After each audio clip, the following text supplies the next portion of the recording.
Okay, let's start. Hello and welcome. All the best in the new year. Thank you very much for joining us for the first event of the Japan Research Center here at SOAS. My name is Fabio Gighi. I am the chair, and it is my great honor to introduce our first event and our first speaker, Dr. Michelle Ho, today for her book talk. Now, I really wanted to invite Michelle over to SOAS, but it was quite difficult, in terms of planning, also in terms of funding nowadays, and in terms of environmental impact. So you're also participating in the most environmentally friendly of our seminars. I'm afraid there's also no drinks afterwards and no dinner, but I'm sure we can, do that another time. Our speaker today, Michelle HSO, is an assistant professor of feminist and queer cultural studies in the Department of Communications and New Media at the National University of Singapore. She holds a PhD in cultural studies and advanced graduate certificate in women's and gender studies from Stony Brook University. Her work spans the intersection of gender, sexuality, race, and ethnicity. But she has also recently published very interesting papers on technology-facilitated sexual violence, TFSV, in Singapore, and also new work, I believe, in the sort of the impact of AI, artificial intelligence, on the way erotic lives are imagined and realized. So without further ado, I hand over to you, Michelle. A very warm welcome to the JSC. Thank you so much for the warm welcome, and thank you, participants, for coming. I understand that it's before the start of the term, so I was amazed when I heard that 80 people signed up. Maybe not all 80 is gonna, they're not all gonna show up, but that's still amazing. It does demonstrate the amount of interest in the topic and in the book. So, but I wanted to thank Dr. Fabio Gighi for the opportunity to speak about my work, and also the Japan Research Center at SOAS for hosting the Zoom webinar, Charles in the background, and also Chihiro Toya for connecting us and also suggesting that, I do a book talk here in the first place. So although we cannot meet physically, but, you're welcome to come speak to me at conferences, or if you come to Singapore, I would really love to host you. So email me.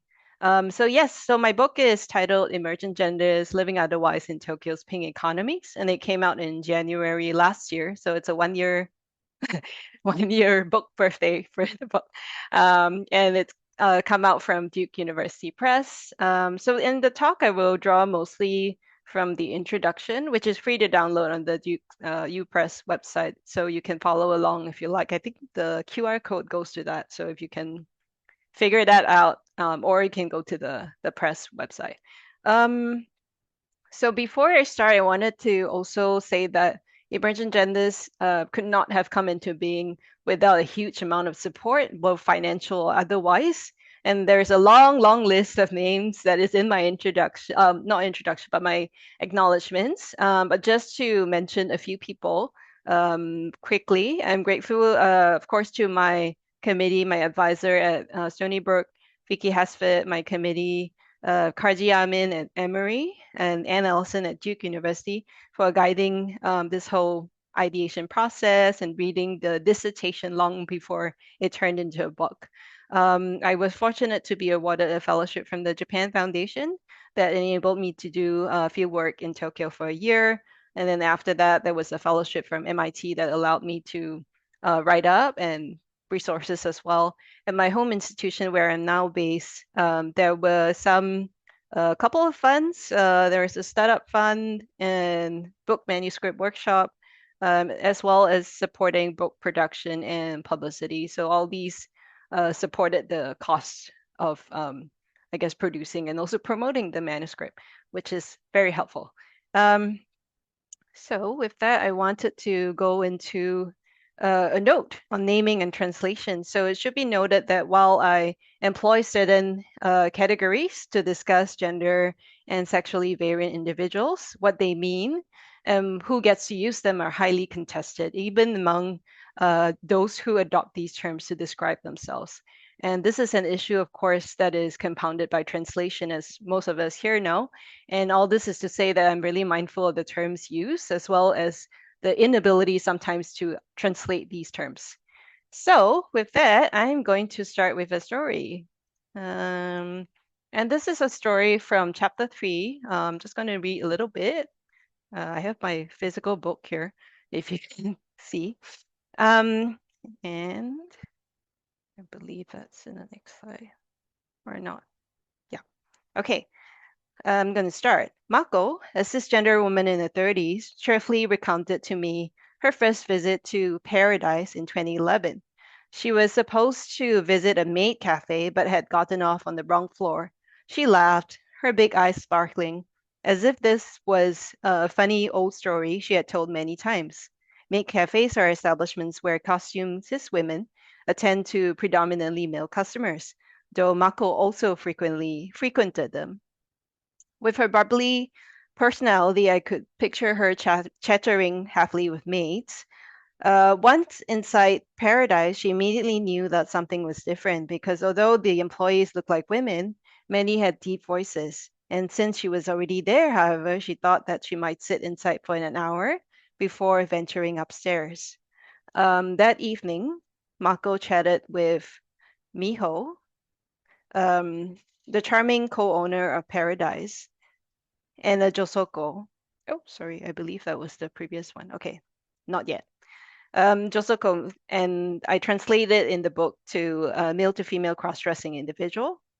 She found Miho so captivating and their conversation so interesting. She never made it upstairs to the maid cafe. She stayed until Paradise closed for the night. Mako's story reveals an alternative world in nighttime Akihabara, where interactions with individuals practicing josō and also dansō are not only possible but also affective and stimulating. After this first visit, Mako told me she was hooked, describing herself as Miho Oshi, someone who is a fan of Miho. The word Oshi means pushing for somebody or something, derives from Japanese idol culture, but is also used by fans of anime, manga, and games to express their enthusiasm for certain artists and characters. Mako returned continually to interact with Miho. 2 years later, after Miho stepped back from serving to manage Paradise full time, Mako became a Hako Oshi, a fan of the place. So in idol and otaku culture, Hako Oshi is a slang, a word that's used for supporting the entire idol group instead of a certain member, which Mako used to reference her devotion to Paradise.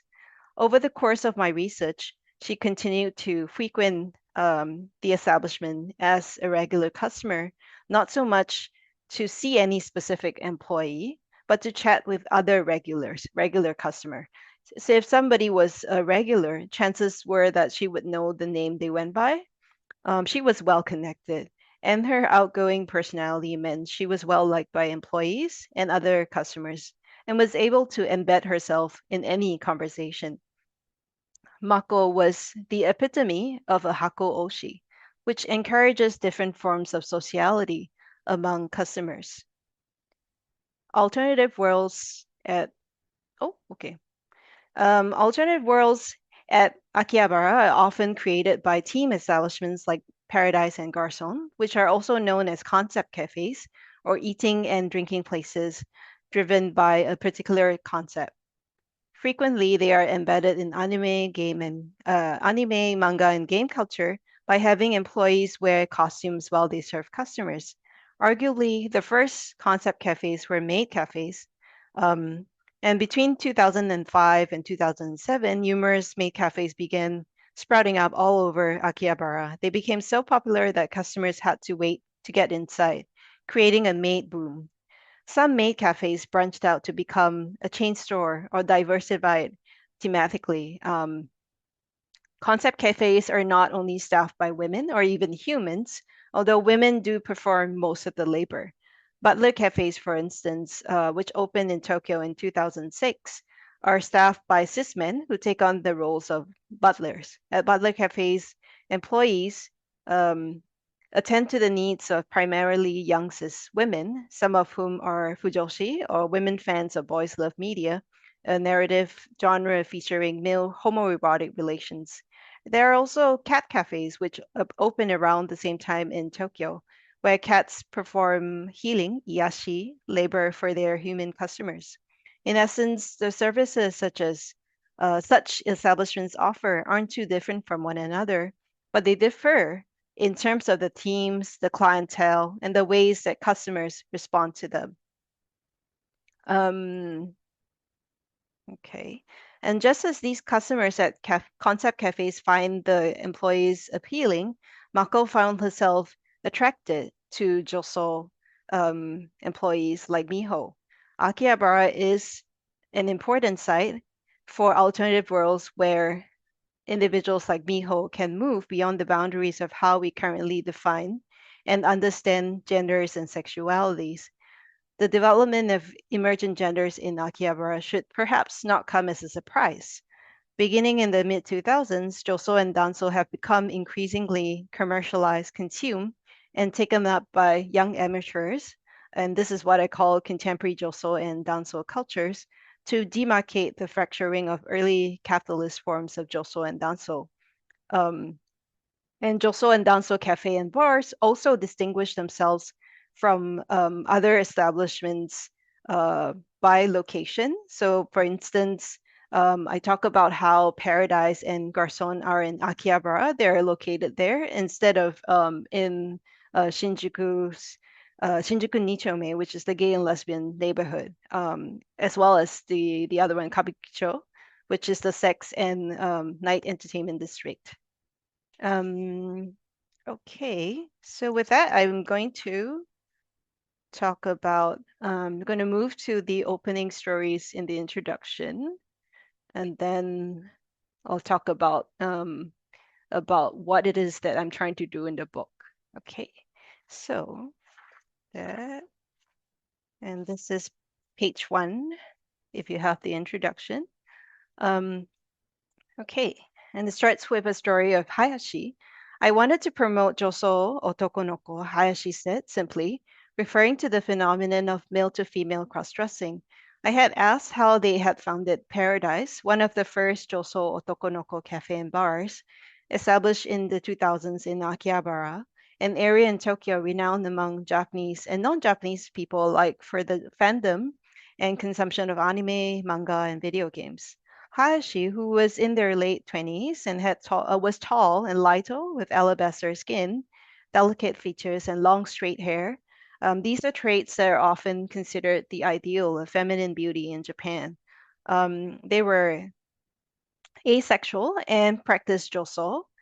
And together with Miho, Hayashi's business partner, an attractive cisgender bisexual josō individual in his early 30s, they had built Paradise from scratch, making ends meet by personally serving customers in the early day.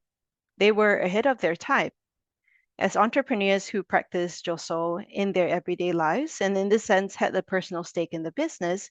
Miho and Hayashi proudly proclaimed to me how they had played a major role in promoting otokonoko over the years. At its nascence, otokonoko was a slang originating in internet culture in the 2000s to refer to two-dimensional josō characters in Japanese manga and games. However, its eventual adoption in real life by transgender women, as well as cis heterosexual men alike, to designate their josō practices complicates how we might understand these such categories. Miho and Hayashi, who knew that the establishment they owned was driven by profit, leveraged consumers' growing interest in josō otokonoko to drum up business. In turn, Paradise also inspired young amateurs doing josō to market themselves as otokonoko, eventually shaping, as the following chapters show, the same culture that had informed their practices in the first place. Come nightfall, around the time that it opened, okay, yes. The gray 5-story building housing paradise would become shrouded in darkness, and from the outside was indistinguishable from other bars, cafes, and restaurants. So I point to this sort of image, which is also the image of the cover of the book, because it looks similar to my field site, which is not the daytime Akihabara that we usually see in the media. It is the nighttime Akihabara, and this is one of the alleys that they have. So it looks kind of like this when I do my field work. Um, Inside, amid the warm lighting, otokonoko were a feast for the eyes. Mostly in their 20s, they were beautifully made up with stylish long black, blonde, and brown hair, and dresses in various colors and designs. Stephanie, a gorgeous tan, full-figured 20-year-old with long dyed brown hair, introduced herself using feminine speech, and watashi, a feminine or gender-neutral first-person pronoun. From the moment I met her, her carefree manner made me feel at ease and comfortable enough to ask questions about herself, something I realized I could never do at maid cafes. Um, and I learned that Stephanie identified as transgender, トランスジェンダー, and was romantically attracted to cis men. She was also a college student who worked part-time at the cafe and bar. We were deep in conversation when her colleagues joined us and introduced themselves. They wore similar dresses and, like Stephanie, adopted feminine speech and first person pronouns and paid special attention to their hair and makeup. Half of Paradise's employees were cis straight men. The other half, like Stephanie, were non cis and or non heterosexual. Um, Only a few blocks from Paradise was Garçon, a team establishment staffed by dansō, female to male cross-dressing employees. Housed in a nondescript building, one small storefront in a vast sea of maid cafe, high school girl cafes, and shops selling merchandise related to idols, anime, manga, and video games, Garçon was easy for most passers-by to miss. From the outside, Garçon could have been easily mistaken for a regular bar, but inside it offered something different. Garçon was narrow in the way many bars in Tokyo are, only slightly more spacious than the tiny bars in the district of Godengai. However, its minimalist, windowless interior, lit by subdued orange lights and sheltered in gray curtains, was cozy. It reminded me of being inside a maid cafe, which aims to block off reality and create an alternative world. But what sets Garçon apart from maid cafes and typical bars is the masculine presentation of employees like Iki, a visual reminder of their dansō practices and the larger female to male cross-dressing culture that they represent. Iki, a dashing, willowy 27-year-old who sported short dyed blonde hair, described himself as chusei, which is a term meaning middle sex slash gender, and referring to somebody who is non-binary or locates themselves in between genders.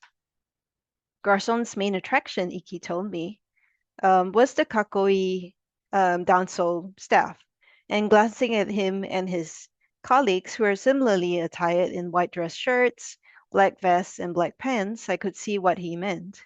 And there I also met Hiyori, a handsome 25-year-old employee with tinted hair styled in the latest mushroom or bowl cut, who resembled an idol from a K-pop boy band. And I quickly discovered this was no coincidence, as Hiyori was a huge fan of the boy bands TBXQ and SHINee. Hiyori used ore, which is a strongly masculine first-person pronoun for men, while simultaneously gesturing towards a non-binary subjectivity using chusei or musei, and the latter term meaning no sex slash gender, and indexing somebody who is asexual or agender. Like Iki and Hiyori, the majority of Garçon employees located themselves along a continuum of genders and sexualities.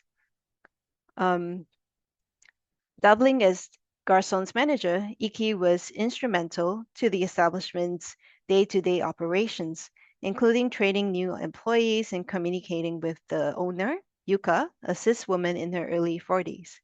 Although Garçon was among the first dansō cafe and bars to open, and popularized female-to-male cross-dressing in Akihabara, its proliferation of dansō seemed almost incidental.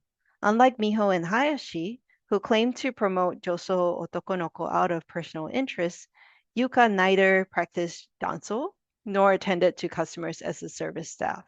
From all appearances, she regarded garçon simply as a business. Despite that designating themselves as cafe and bars, garçon and paradise are more like bars than cafes. At both establishments, customers of all genders alternated among eating, smoking, drinking alcohol, playing games, watching anime, bantering with employees and other patrons, and observing all these activities unfold before them. Although offered, food and drinks were not the main reason for their patronage, which is perhaps understandable given that food and drink prices at both establishments were at least 3 times that those of typical bars or gastropubs in Tokyo. More than one regular customer explained to me that it made economic sense for them to grab a quick meal elsewhere before arriving at the cafe and bar to drink. Rather, conversation, or what my interlocutors called sekenbanashi, everyday discourses about society and the world, was the prime service the employees provided. In time, I would come to know that the majority of customers, 60% or more, at Paradise were cis men, and the reverse was true at Garçon, where 60% or more of customers were cis women. Whereas 1 in 10 customers came to Paradise and josō, I was initially disappointed to learn that few customers, around 1 in 20, turned up at Garçon in dansō. Garçon encouraged interest in dansō, and I had assumed that more customers would practice dansō themselves, but this was not the case. Most customers at both establishments were bisexual, pansexual, heterosexual, with a minority identifying as transgender or non-binary. This book takes us inside the worlds of these dansō and josō otokonoko establishments, 2 separate kinds of businesses where employees dress as a different gender, which sprang up in Akihabara beginning in the mid-2000s. Their rise was not random. Since the 2000s, Akihabara had become synonymous with the culture of otaku. And this I call them fans of anime, manga, and games. Many regulars of Garçon and Paradise also considered themselves otaku, that these establishments are located within sites of popular culture consumption, like Akihabara instead of Shinjuku Ni-chōme, is noteworthy, I argue, for initiating new markets for emergent categories of expression and subjectivity to thrive. Drawing on extensive ethnographic research, that was too fast. Drawing on extensive ethnographic research of Garçon and Paradise, I chronicled the genders that emerged alongside popular culture, including josō, dansō, and otokonoko, as well as the everyday life experiences of individuals who operated, worked at, and patronized these establishments. Such emergent genders, I contend, find new ways of flourishing in periods of both economic growth and stagnation, launching new markets for self-fashioning and social interactions.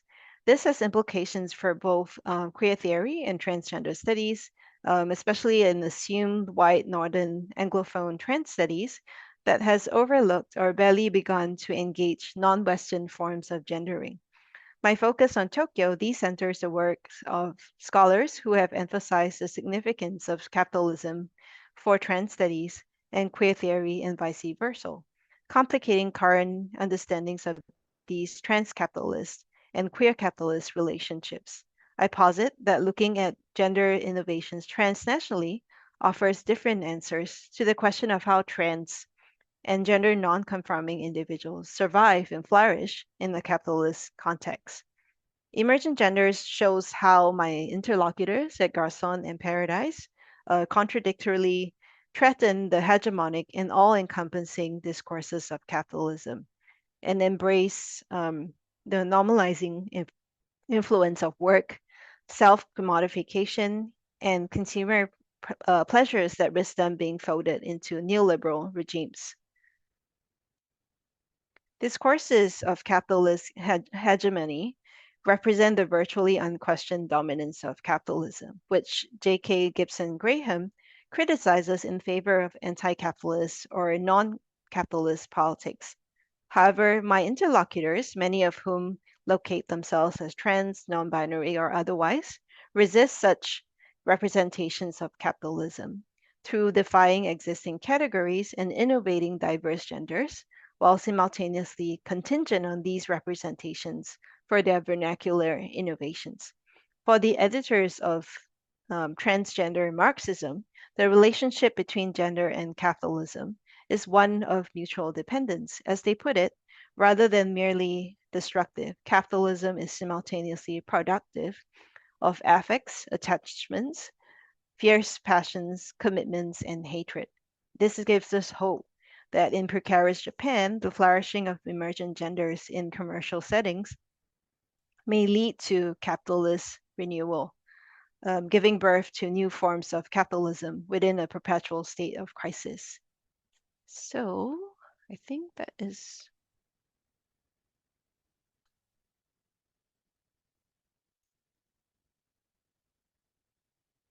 Yes, that is the end of my story. So for now, I will want to talk a bit about my methods and positionality, and then sort of want to also talk about emergent genders as a concept, and also the title. It's also the title of the book. So my methods, as you can tell, it's primarily um, ethnographic. I conducted interviews, wrote up the field notes. I also conducted participant observation, and then I did close analysis of the data using interdisciplinary, queer, and feminist approaches.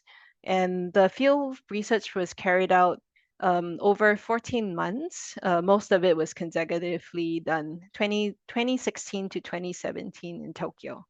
And my main field sites were, as I introduced, Garçon and Paradise, and these were the first dansō and josō otokonoko cafe and bars, respectively, to open in Akihabara. Um, at these establishments, I spent a lot of time and money. I became a regular customer. And so, from that vantage point of having formed relationships directly with the owners, with the employees, and the other patrons, I approached them directly for interviews. And I was mostly interested in learning about their perspectives, about their josō and dansō practices, as well as the feelings that they had towards gender crossing culture, and also for the employees, the experiences of working at the establishments, and then for the customers, their experiences of frequenting, patronizing the establishments. Um, but I also wanted to say something about, oh, okay, sorry about that. Yes, I wanted to talk about positionality, which is also on this slide. So my positionality was a non-Japanese, non-transgender Asian woman, and also transnational feminist and queer studies scholar that was educated in the U.S., United States. And so this played a major role in gathering, organizing, interpreting, and reconstructing the data for the book. And so, being a sort of an outsider, I was always aware of my own submersion in US-centric queer theory and how this would frame the stories that I would tell. And with that, I want to talk about the main theoretical intervention that I'm trying to make in the book, which is encapsulated by emergent genders.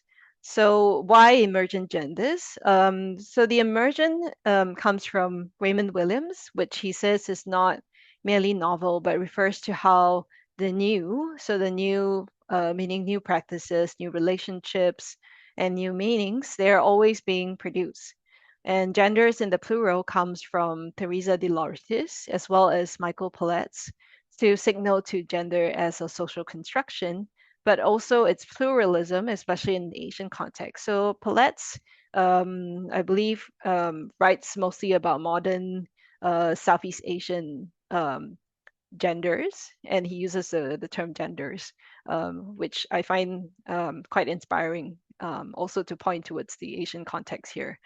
Um, So to reiterate my definition from the book, emergent genders indexes the ways that older forms are fractured, contested, or recuperated, but at the same time invigorated, reimagined, and embodied by individuals as new gender practices, categories, and ways of being in their everyday lives. And the term emergent genders comes out of the impetus that my interlocutors embody.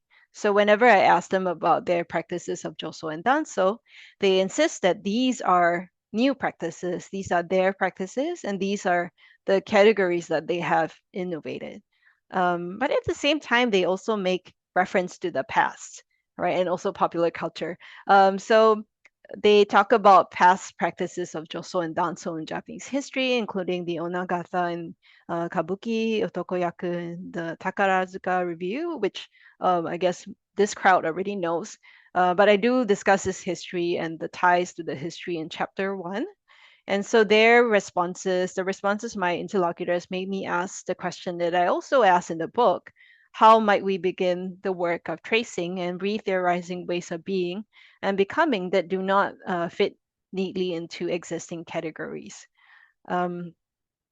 So a significant part of emergent genders lies in its connection to the material, and this refers to Japan's long economic recession, the lost decade, lost 20 years, the collapse of Japan Inc., and also the state of its precarity.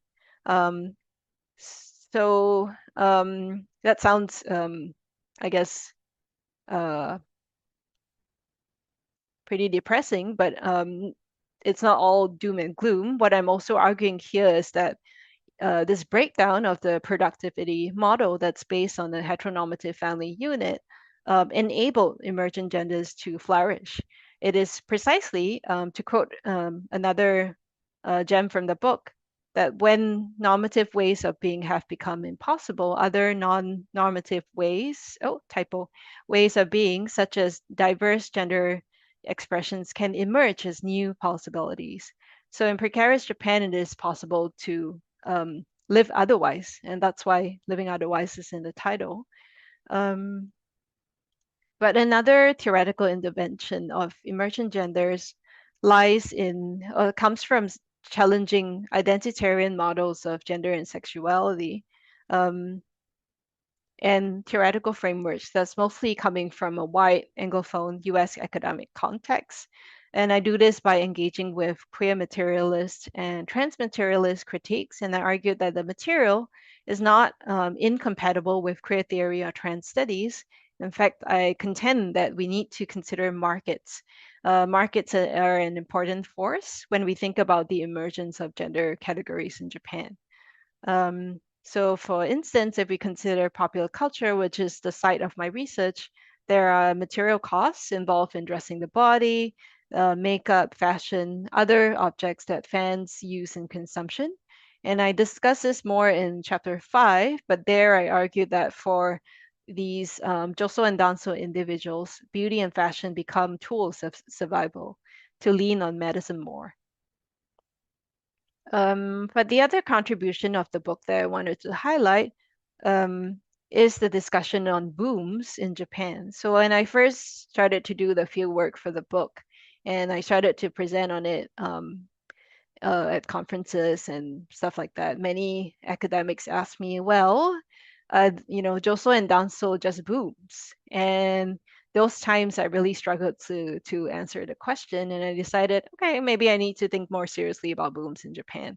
So in the literature that I looked at, booms in Japan were very much tied to mainstream media, especially television, but also popular culture. So a boom might be defined as a thing or a practice that is trendy, usually among young people, but not always. And it is contingent on being different. So some examples of booms that come up easily may be the otaku boom, Akihabara boom, Iyashi boom, and then in the 50s and 60s there was a gay boom and the gay boy boom. But although not specific to gender and sexuality, I found the idea of booms useful for thinking about queer and trans booms in Japanese history. And so And some examples of that would be the gay boom in the 50s and 60s, and then the gay boy boom after that. But I discussed this more in chapter 1. So the term boom is also great for meaning a high growth period in economic terms. So if you think about increased sales, increased GDP, booms are all about churning out profit. And if we take the LGBT boom in the 2010s, for instance, and this was when the state, the media, and businesses took up the acronym LGBT to drum up profit. And then after which many people have criticized them for jumping on the LGBT boom instead of trying to enact any kind of social change. Um, but what I found interesting about booms is that booms are also driven by consumers, by the fans, and increasingly fans and consumers drive and co-produce many of these booms. And so this is how I sort of like to think about josō and dansō individuals and their creative consumption. And I take this up more, if you're interested, I take this up more in chapters 3 and 5, which I talk about the first wave of contemporary josō and dansō cultures. And then in chapter 5, I talk about the second wave. But the bottom line here is that as fan consumer producers, they are the ones who have turned Akihabara into an unexpected site for emergent genders. And my field sites in Akihabara are therefore simultaneously sites of resistance as well as sites of monetized consumption.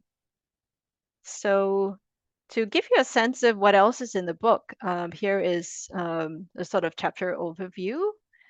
So chapter 1 begins by examining emergent genders in the historical context of Japan, drawing on the classic documentary Shinjuku Boys. And the film is, of course, from the 90s. It's not contemporary, but I found myself making connections between the categories at the time. So there was a category of onabe, and sort of trying to bridge it to the categories in the 21st century. So this chapter is sort of to talk about categories historically and then to bring it back to the 21st century. So in this chapter, I trace the forces behind the emergence of categories like onabe, new hafu, X-gender, and to connect it back to my ethnographic data. Especially my interlocutors whose individualistic practices and understandings seem to complicate existing categories. And I argue that those who push for these categorical innovations cannot be neatly contained within identitarian notions of articulating gender and sexuality. Chapter 2 explores the relationship between capitalism and the cis heteronormative home, as well as marriage and family in the Japanese context, and how Paradise and Garçon as profit-making businesses figure in this relationship. And I talk a lot about the home, especially the cis heteronormative home, and how it seems to linger in the Japanese imaginary, despite the breakdown of common sense expectations of marriage and family. And they inform what I call pink economies, or wider networks of production, consumption, and circulation of goods and services related to how sex, gender, and sexuality have been commodified in both heteronormative and non-normative sites since the post-war period. Embedded in pink economies are ideologies of home, family, and marriage. For instance, I observed how my interlocutors they enacted homes. They would call Paradise and Garçon their second homes, right? Which is interesting. And I asked, what does this mean then for the cis heteronormative home and family outside? Chapter 3 turns to Akihabara, and I read the first a bit of the story from. So it turns to Akihabara as an important, if unexpected, site for new categories and non-normative practices to emerge. And I mapped the rise of josō, dansō, otokonoko since the 2000s. And I argued that Akihabara remains a fertile environment for young amateurs, heightened practices, consumption, and commercialization of josō and dansō. And so this is what I also call contemporary josō and dansō cultures. Um, Mainly, I contend that my interlocutor's gender innovation was facilitated by Akihabara's para-capitalist material conditions in the mid 2000s through an array of media, services, and establishments by and for josō and dansō individuals.